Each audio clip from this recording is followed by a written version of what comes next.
राधे राधे दोस्तों, स्वागत है आपका मेरे YouTube चैनल पर। आज हम जानेंगे सीता नवमी से जुड़ी सभी जानकारी, तो बने रहिए पूरे वीडियो में मेरे साथ। तो चलिए शुरू करते हैं। हिंदू धर्म में सीता नवमी का पर्व बेहद शुभ माना जाता है, जो कि हर साल बैसाख माह की शुक्ल पक्ष की नवमी तिथि में पड़ता है। ऐसे में आइए इस दिन सीता माता की पूजा विधि, शुभ मुहूर्त और इससे जुड़ी कुछ महत्वपूर्ण बातों को जानते हैं। बैसाख माह व्रत और त्यौहार की दृष्टि से बेहद महत्वपूर्ण माना जाता है। इस महीने में सबसे अधिक जयंती पड़ती हैं। बैसाख माह के शुक्ल पक्ष की नवमी को सीता नवमी मनाई जाती है। इसको जानकी नवमी भी कहते हैं। पौराणिक कथाओं के अनुसार इस दिन ही माता लक्ष्मी का स्वरूप माने जाने वाली सीता माता ने धरती पर जन्म लिया था। ऐसा कहा जाता है कि इस दिन माता सीता की पूजा आराधना से घर में सुख समृद्धि का वास होता है। इस दिन को राम भक्त बड़े उत्साह और उमंग के साथ मनाते हैं। इस साल सीता नवमी 16 मई को मनाई जाएगी। हिंदू धर्म में सीता नवमी का पर्व बेहद शुभ माना जाता है। ऐसे में आइए इस दिन सीता माता की पूजा विधि, शुभ मुहूर्त और इससे जुड़ी कुछ महत्वपूर्ण बातों को जानते हैं। इस बार बैसाख माह के शुक्ल पक्ष की नवमी तिथि 16 मई को सुबह 6:22 से शुरू हो रही है और जो 17 मई की सुबह 8:48 तक रहेगी। सीता नवमी पर मध्याह्न काल में पूजा की जाती है, इसलिए 16 मई को ही सीता नवमी मनाई जाएगी। सीता नवमी शुभ मुहूर्त होगा पूजा का पंचांग के अनुसार 16 मई को सुबह 11:05 से दोपहर 1:40 तक का समय माता सीता की पूजा के लिए बेहद शुभ है। ऐसी मान्यता है कि जो भी व्यक्ति इस समय में माता सीता की पूजा करता है, उसे आर्थिक समस्याओं से छुटकारा मिल जाता है। माता सीता की पूजा की विधि जानते हैं। सीता नवमी का दिन राम नवमी की तिथि की तरह ही बेहद शुभ माना जाता है। इस दिन पूरे विधि विधान से प्रभु राम और माता सीता की पूजा करनी चाहिए।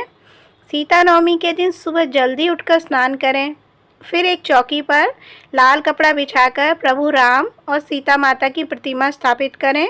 उसके बाद पंचामृत, गंगा जल व पवित्र जल से राम दरबार का अभिषेक करें। उसके बाद माता सीता को कुमकुम और गोपी चंदन का तिलक लगाएं। फिर देसी घी का दीपक जलाएं, पीले फूलों की माला चढ़ाएं।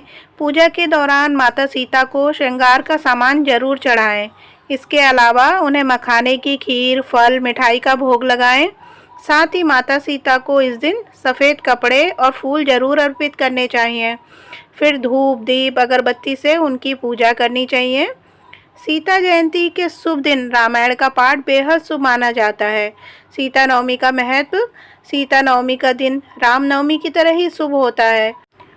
धार्मिक मान्यता है कि इस दिन जो राम सीता का विधि विधान से पूजन करता है, उसे 16 महादानों का फल, पृथ्वी दान का फल तथा समस्त तीर्थों के दर्शन का फल मिल जाता है।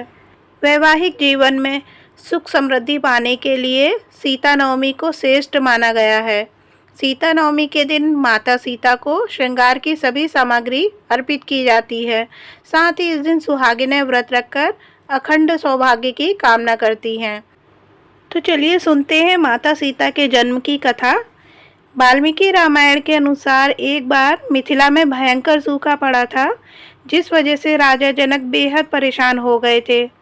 इस समस्या से छुटकारा पाने के लिए उन्हें एक ऋषि ने यज्ञ करने और खुद धरती पर हल चलाने की सुझाव दिया। राजा जनक ने अपनी प्रजा के लिए यज्ञ करवाया और फिर धरती पर हल चलाने लगे। तभी उनका हल धरती के अंदर किसी वस्तु से टकराया। मिट्टी हटाने पर उन्हें वहां सोने की डलिया में मिट्टी में लिपटी एक सुंदर कन्या मिली। जैसे ही राजा जनक ने सीता जी को अपने हाथ से उठाया, वैसे ही तेज बारिश शुरू हो गई। राजा जनक ने उस कन्या का नाम सीता रखा और उसे अपनी पुत्री के रूप में स्वीकार किया। तो ये थी माता सीता की जन्म से जुड़ी कुछ जानकारी। मुझे आशा है कि आपको ये वीडियो पसंद आया होगा। तो मिलते हैं अपनी अगली वीडियो में, तब तक के लिए राधे राधे।